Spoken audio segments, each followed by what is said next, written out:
Mas essa é a mulher que ora por mim, minha namorada. Deus te abençoe de forma assim. O pastor pediu para mim até as 9. Eu sei que é um trabalho de ceia. Eu vou ser o mais direto possível naquilo que nós vamos trabalhar nessa noite. O céu tem mais para quem permanece. Esse é o tema. Você pode não gravar nada no teu coração, mas começa a semana com essa mensagem: o céu tem mais para quem permanece. No Getsemane, pelo menos 3 lições saltam os nossos olhos, tá? No Getsemane, nós aprendemos com Jesus que ele entra ali dentro com 11 discípulos. 11 discípulos para orar. Um já tinha ido para o esquema, e quem se mete em esquema geralmente não ora. Né? E aí, quando ele entra com os 11 dentro do jardim, ele pede para 8 ficar aqui.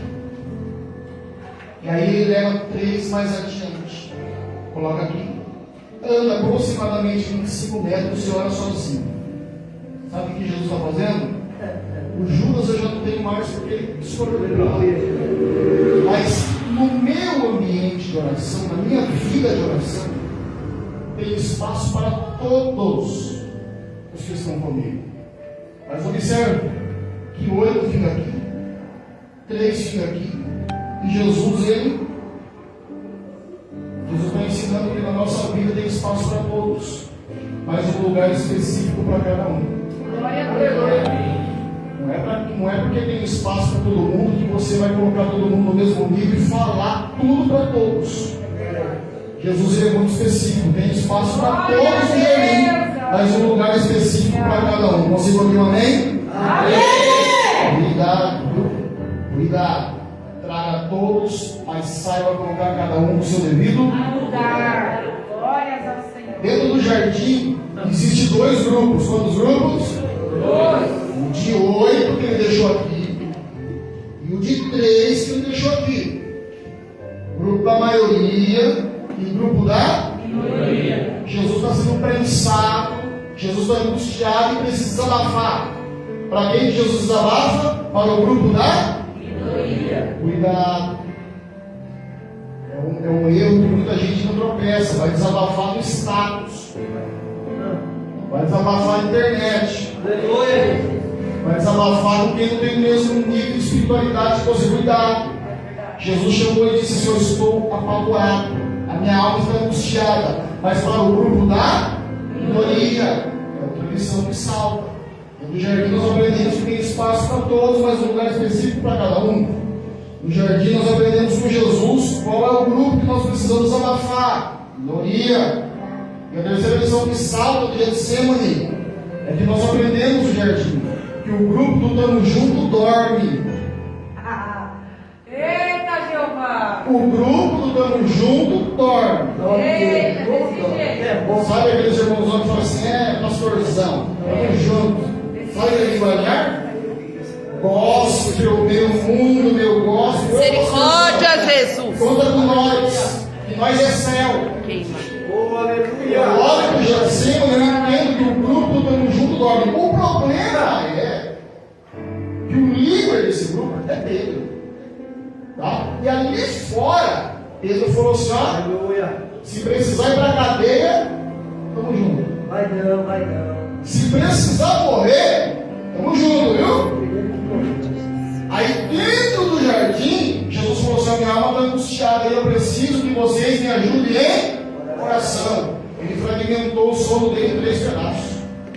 Então o Getsemane me ensina que até aqueles que estão mais próximos, na hora da nossa angústia, dorme.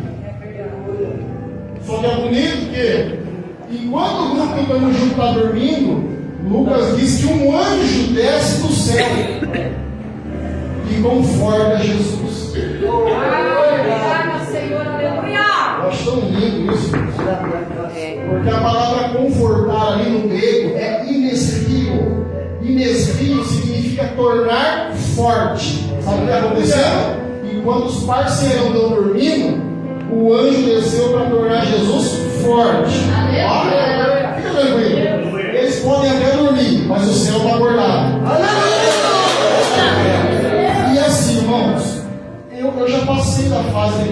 alguma coisa para alguém. Então o que Deus coloca é na lata, irmãos. Viu? Eu não vim aqui dizer para você que a tua prova vai acabar hoje. Não vim dizer. Mas o texto diz que o anjo fortalecia Jesus. Glória a Deus. Sabe o que acontece no versículo seguinte?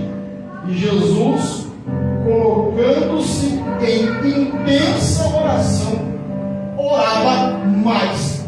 Falei, ué, o anjo deu força para Jesus continuar orando pela cruz que estava logo ali.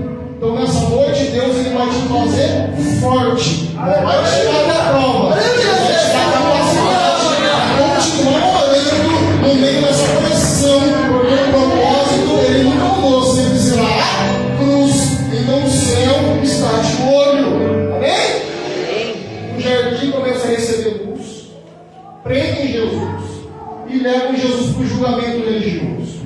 O julgamento religioso acontece em 3 etapas, 2 etapas informais e uma etapa formal. Informal porque o julgamento não pode acontecer à noite, mas as 2 primeiras etapas aconteceram de madrugada. Com Jesus, tudo foi feito nas coxas, fora da lei, fora do que podia. Então de madrugada ele passa pela mão de Anás, ele sumo sacerdote, ele passa pela mão de Caifás, o sacerdote atual. Essas 2 reuniões acontecem no período noturno, da madrugada. Diz ali o escritor Charles Swindoll que Jesus foi preso por volta das 2 da madrugada. Pelo tempo de papo entre Anás e Caifás, e ele indo para a mesa do sinédrio, logo quando o sol raia, esse é o cálculo que foi feito. Diante dessas reuniões informais, pressionaram Jesus. Tu és o Messias? Qual que é a sua doutrina? Jesus ele foi reto. Olha, eu pregava de dia, não pregava escondido de ninguém, pregava na sinagoga e no templo. Se vocês querem saber o que eu pregava, é só perguntar para quem me ouvia. Eu não tenho nada para esconder de vocês. Não gostaram da resposta. Pressionaram ele. Você é o Messias? Ele disse: é vocês estão dizendo. Mas em breve vocês verão o Filho do Homem assentado à destra do Pai. Aleluia! Deram soco na cara dele, cuspiram na face dele, para nós estarmos aqui nessa noite celebrando. Quando jogam ele na mão de Caifás, faz uma fila indiana de falsas testemunhas e começa a mentir. E nenhuma mentira consegue parar diante da verdade. E aí Caifás pressiona ele: tu és mesmo? Ele falou: não, vocês vão ver o Filho do Homem à direita de Deus. Ele entende, está blasfemando. Na lei de Moisés se colocou como Deus é blasfema, e o blasfemador precisa morrer apedrejado. Problema: Roma manda no pedaço. O sinédrio podia atuar, mas não podia executar sentença sem passar pela mesa do Império Romano. Eles estavam com tanta raiva de Jesus. Você nunca achou estranho? Os líderes judeus estavam com tanta raiva de Jesus e não matar Jesus. Tinha que levar para Pilatos, por quê? Porque o Império Romano deixou o sinédrio funcionar. Só que uma sentença de morte tem que cair na mão do Império Romano para ver se é digno de morte ou não. Sentença dos religiosos: blasfemou. Agora precisamos levar para Pilatos. Problema: Pilatos é romano. Qual que é a sentença de morte de Jesus? Ele está falando que é Deus. Na cabeça de Pilatos, Pilatos é romano. Pilatos tem um Deus para gripe, tem um Deus para relite, tem um Deus para limpar a casa, tem um Deus para porta de emprego, tem um Deus para limpar a cadeira. O romano tem Deus para tudo. Então, para Pilatos, Jesus falar que é Deus, não tem problema. Só que os judeus sabem disso. Então eles precisam modificar a sentença para que Jesus morra. Na sentença do sistema religioso, ele blasfemou e é digno de morte. Mas para matar Jesus diante de Pilatos, diante do Império Romano, mudaram. Disseram que Jesus ele estava fazendo um montinho. Ele estava dizendo que ele era rei, que ele queria tomar a posição de César, e que ele estava desviando os impostos. Ou seja, para Roma, mexeu no trono e mexeu no imposto, arrumou problema. E os judeus sabiam disso, levam isso para Pilatos. Só que Pilatos entende que não tem verdade na fala da liderança. Ele tenta livrar Jesus. Quando ele está tentando livrar Jesus, a multidão pressionando ele, alguém solta que Jesus é galileu. Pilatos falou: opa, se ele é galileu, ele é do norte. Como eu tomo conta do setor do sul, ele não é um problema meu. E eu vou aproveitar que quem governa o norte é o Herodes, e o Herodes desceu para Jerusalém para a festa, eu vou empurrar Jesus para Herodes, e Herodes resolve o problema. Quando levam Jesus para Herodes, o texto bíblico vai dizer para nós que fazia muito tempo que Herodes queria ver quem era Jesus, porque muito se ouviu falar. Só que aí Jesus chegou diante de Herodes e não falou nada. Jesus não fez nenhum milagrezinho, nenhuma água em vinho, nenhuma multiplicação de pães. E Herodes queria a imagem, Herodes queria o poder. Jesus ficou quieto e nada fez. O que Herodes faz? Pega Jesus e devolve para Pilatos. Herodes é muito parecido com aquela galera que corre até Jesus quando precisa do pão, quando precisa da cura, quando precisa de algo. Mas se Jesus não faz nada, eu devolvo Jesus, porque se Jesus não quer, eu quero que Jesus que faça. Como ele não fez nada, ele devolveu para Pilatos. Pilatos falou: você não tem culpa, eu não vejo culpa nesse homem.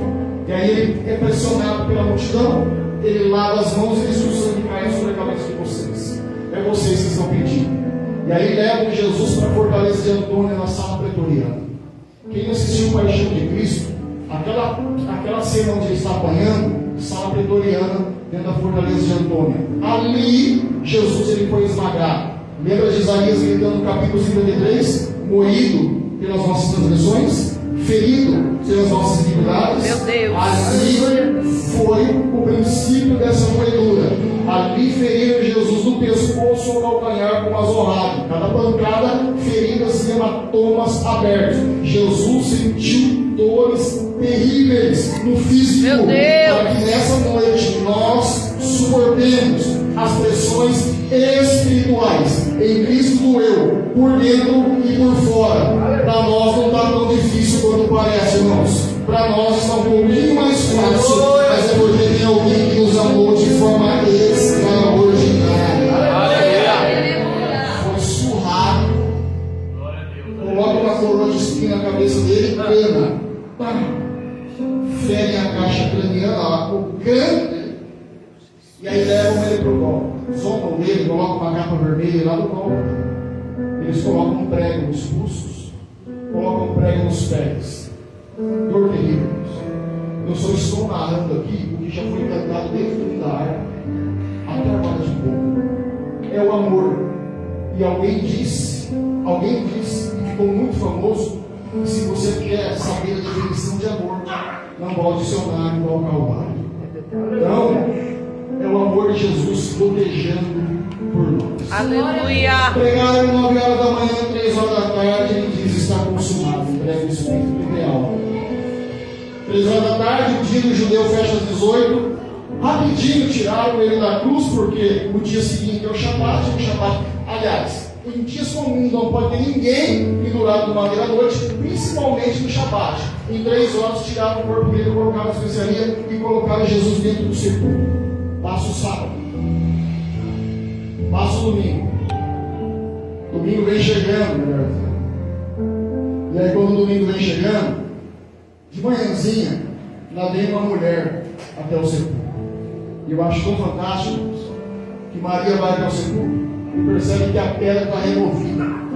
A hora que ela vê a pedra removida, ela se assusta, porque a pedra era muito grande. Marcos diz que a mulherada estava batendo papo e já dizendo quem é que vai tirar aquela pedra.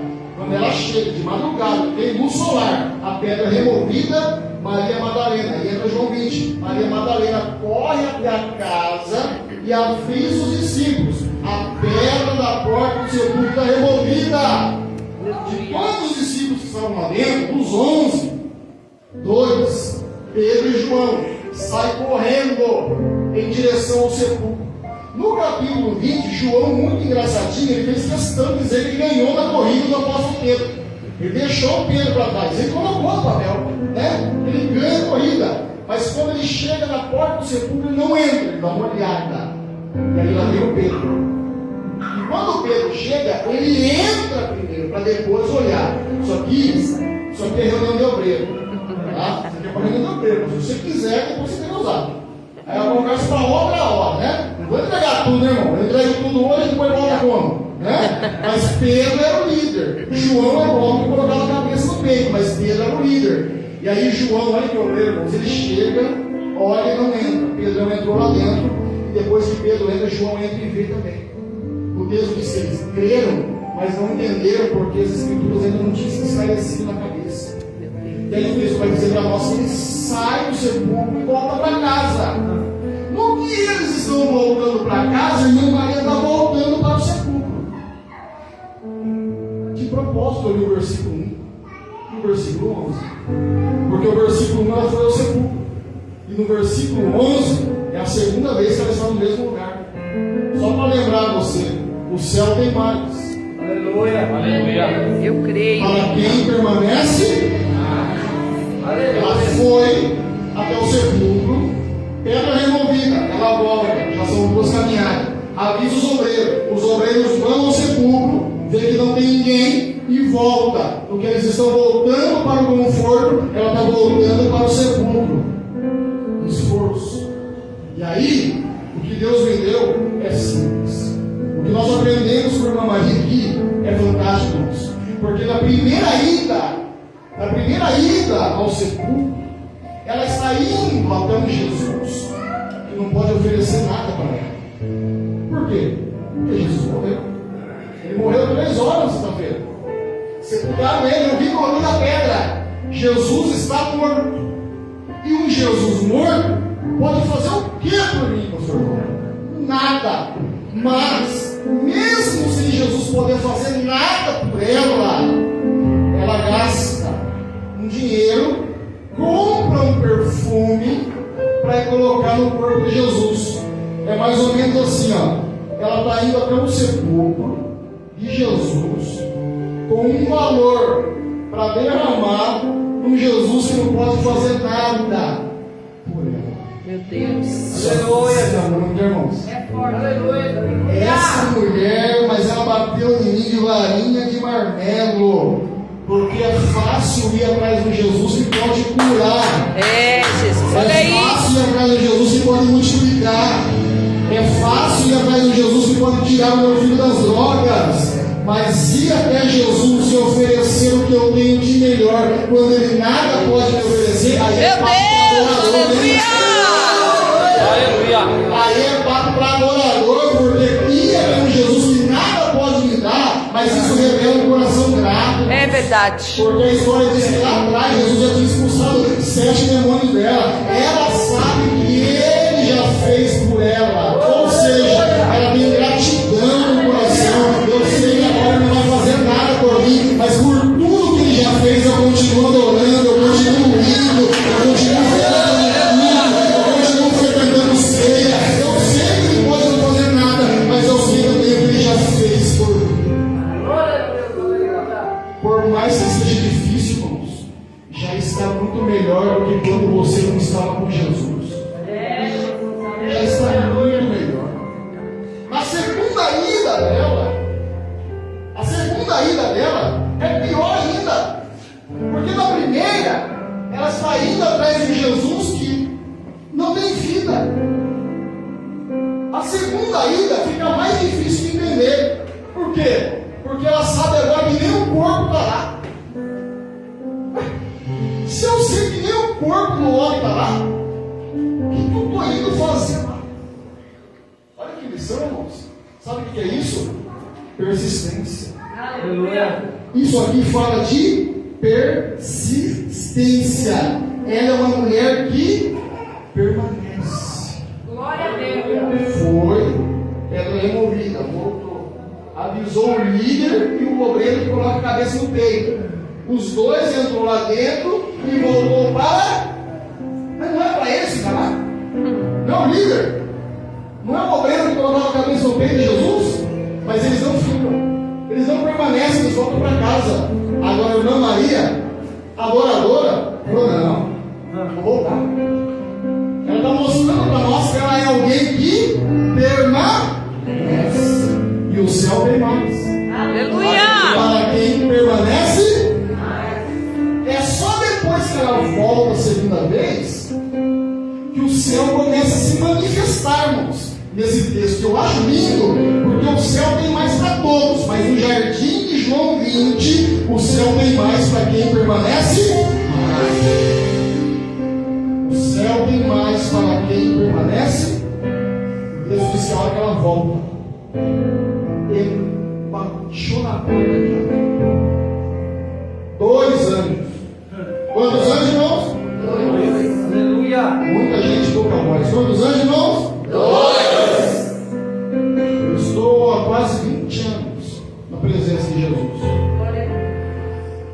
vi até demônio, mas anjo pegou, nunca vi. Eu queria ver anjo. Meu pai ia ter a experiência de ver anjo ali em casa. Eu queria ver, mas o Senhor não quer mostrar o que eu vou fazer. Irmã Maria, quando ela volta para o sepulcro pela segunda vez, porque o céu tem mais para quem é persistente, Aleluia. ela vê 2 cidadãos sentados dentro da. Meu Deus. Aleluia. E o texto de João vai falar para nós que eram 2 anjos. O que eu acho lindo é que ela não percebeu que era anjo, porque ela bate papo normalmente, como se fossem pessoas comuns. Quando você olha para Zacarias e a irmã Maria, o Gabriel desceu lá no templo onde o Zacarias estava oferecendo incenso, e o texto diz para nós que Zacarias ficou turbado. E quando o anjo Gabriel desce lá na casa da irmã Maria, o texto diz que a irmã Maria ficou turbada. Em ambos os textos, a palavra grega ali é tarasso, que significa remover a calma mental ou agitar-se. Ou seja, na presença de um ser celestial, você não fica normal.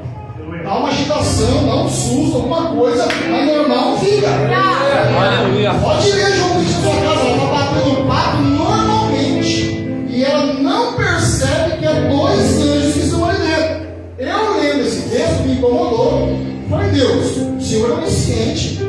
O Senhor sabia que ela ia ver 2 anjos e não ia entender nada.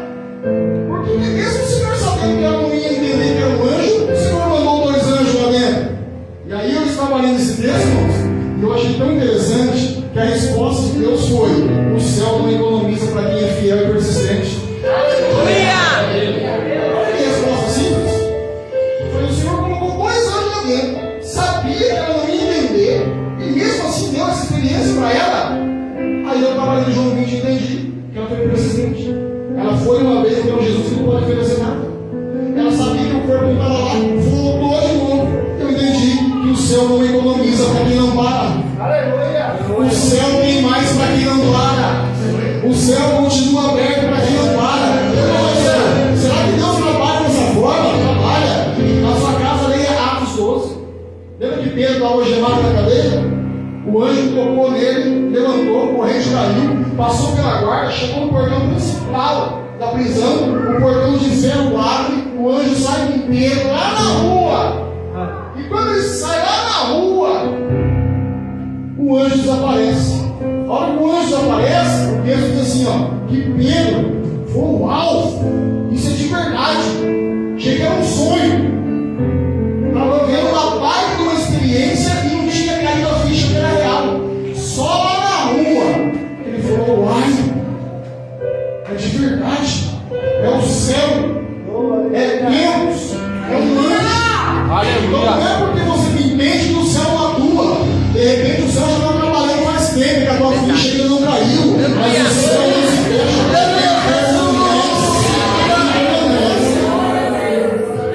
Mas percebe que essa experiência ela só tem quando ela volta. Ela foi uma, voltou para casa e volta de novo. É nessa persistência que o céu começa a se manifestar. E aí ela está tendo contato com um anjo, e eles conversando com ela percebe que alguém chega por trás.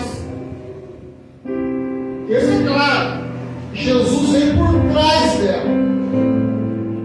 E aí o texto vai dizer para nós que os anjos falaram para ela: mulher, por que tu choras? Vai ser levado do Senhor, eu não sei onde puser.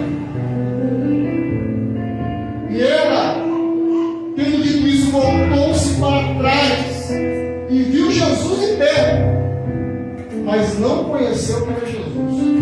Madrugadinha, escuro, Jesus encosta por trás. Fica tranquilo, porque ele vai vir por onde você nem espera. Aleluia. Eu sei que é culto de Santa Ceia, mas eu preciso liberar essa palavra profética. Geralmente ele vem por onde a gente não espera. Ela viu, o texto diz que ela pensou que era o jardineiro. Eu acho tão fantástico porque João 20,14 diz que ela vê Jesus. E a palavra ver no grego ali é teorel, que significa discernimento. É uma visualização de discernimento. Ela olha para trás, vê, mas não conseguiu discernir. E assim, ela pensa que é o jardineiro e Jesus pergunta para ela o que ela está fazendo ali. Ela diz: olha, levar o corpo dele. Fala para mim onde está, que eu dou um jeito de buscar. Eu providencio o resgate. Ela falou do corpo. Ela não estava entendendo que era Jesus que estava ali com ela. Ela disse: olha, fala para mim aonde é que está. O Senhor deve ser um jardineiro, né? Jesus não fez nem força. A única coisa que Jesus fez foi isso aqui, ó. Maria. Aleluia. Jesus maravilhoso, aleluia. Meu Deus. Sem força. Maria. Ela falou: você não é um jardineiro. Rabone.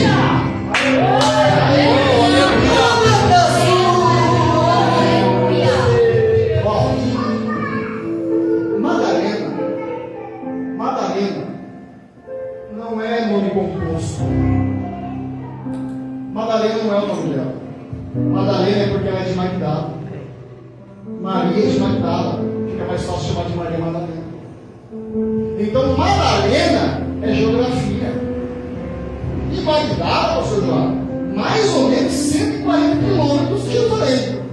Mais ou menos 140 quilômetros. Ela olha para trás, ela pensa que é um jardim. Só que a hora que Jesus diz assim, ó, Maria, a ficha cai por quê? Porque se tem algum jardineiro que me conhece, está mais ou menos 140 quilômetros de distância. Essa hora, falaram meu nome com essa intensidade, como se me conhecesse há muito tempo e já tivesse tirado 7 demônios de mim, só pode ser ele, não é o jardineiro. Olha só, o céu tem mais para quem permanece.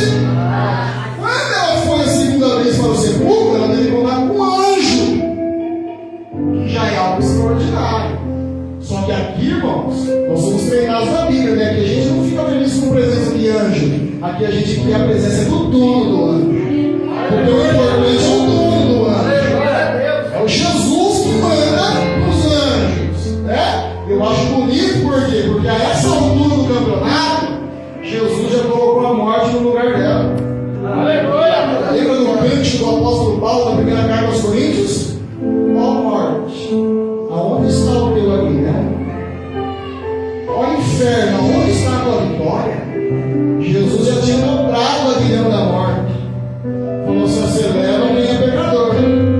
Mas agora eu vim para mudar o ciclo, agora a conversa é outra.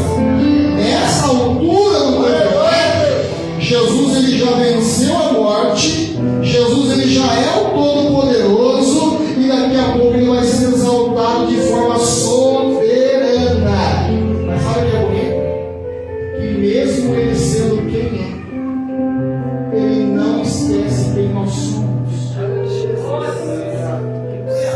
Mesmo ele sendo quem ele é, ele já quebrou a morte. Ele já não tem que provar mais nada para ninguém.